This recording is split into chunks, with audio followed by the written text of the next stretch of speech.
My fiancé, Keith Odell, is a hot air balloon pilot. His first love, Michelle Levine, insisted on taking a risk and flying to 1,000 meters above ground when the balloon's helium began to leak. In that moment of crisis, Keith grabbed the tandem parachute and leaped with her. With tears in my eyes, I begged him, "I'm pregnant with your child. Can't you take me first?" But he reproached me. "Is this really the time to fake your pregnancy because of a bit of jealousy? You learned how to skydive, but Shell is afraid of heights. Well, wait for you on the ground." Then he forcibly shook off my hand and parachuted down with his first love. He failed to notice the hole in the only parachute he left me. Michelle had deliberately done it, carrying our unborn child. I closed my eyes and leaped. Chapter Keith Odell and Michelle Levine strapped themselves into the tandem parachute, bound together as tightly as conjoined twins. The secure hold must have provided Michelle with a deep sense of safety as he guided her through the sky. Meanwhile, I stood frozen, a wave of panic crashing over me as I stared at the remaining parachute. A gaping hole marred its surface. The culprit had been brazen enough to leave behind the needle that had caused the damage, as if daring me to defy fate. "You might as well just die." The hot air balloon drifted past the edge of the cliff, and I glanced down into the abyss, the depths stretching endlessly below me. I closed my eyes and leaped, my unborn child with me. The intense sensation of freefall gripped me as if my soul was being wrenched from my body. I could see myself from above, my body plunging through the thick fog like a discarded rag doll, hurtling toward death at terrifying speed. Memories of the past surged into my mind. I had just learned how to skydive when I found out I was pregnant. I had planned to surprise Keith with the news on his birthday, but now, it seemed, he wouldn't have cared after all. Only moments ago,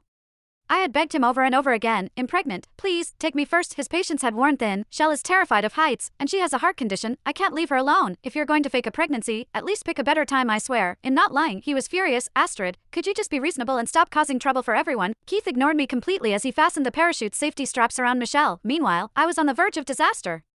I watched the two of them as they drifted away, showing no signs of concern. Keith even slowed their descent, as though they were taking time to admire the scenic view below. It didn't matter if I died, but I couldn't bear the thought of my unborn child never getting the chance to see the world. I quickly called for help. "Miss Copperfield, please remain calm," the operator said when the call connected. "First, reduce the weight in the balloon by discarding any unnecessary items. That will slow your descent." I followed the instructions, throwing out everything I could. "Well, contact the pilot on standby immediately. Stay on the line." But the helium was leaking faster than I'd expected. With tears threatening to overwhelm me, I pleaded, "Please hurry. I don't have much time. I'm drifting towards the cliff." Before long, the park staff called me back. "Is this Astrid? Isn't Keith with you? He jumped with Michelle first. My parachute is damaged. Please hurry." I cried. The staff member sighed. "This is bizarre. All 10 hot air balloons were fully booked today, and every pilot is already in the air. The area you're in, Zone A, is an odd choice." Even as they tried to calm my nerves, they guided me through what I needed to do. "Do you know where the gas valve is? Release the air to lower your altitude as quickly as possible." The hot air balloon floated ominously above the cliff, and I couldn't see the bottom no matter how hard I looked. I knew that releasing the air now would only speed up my demise.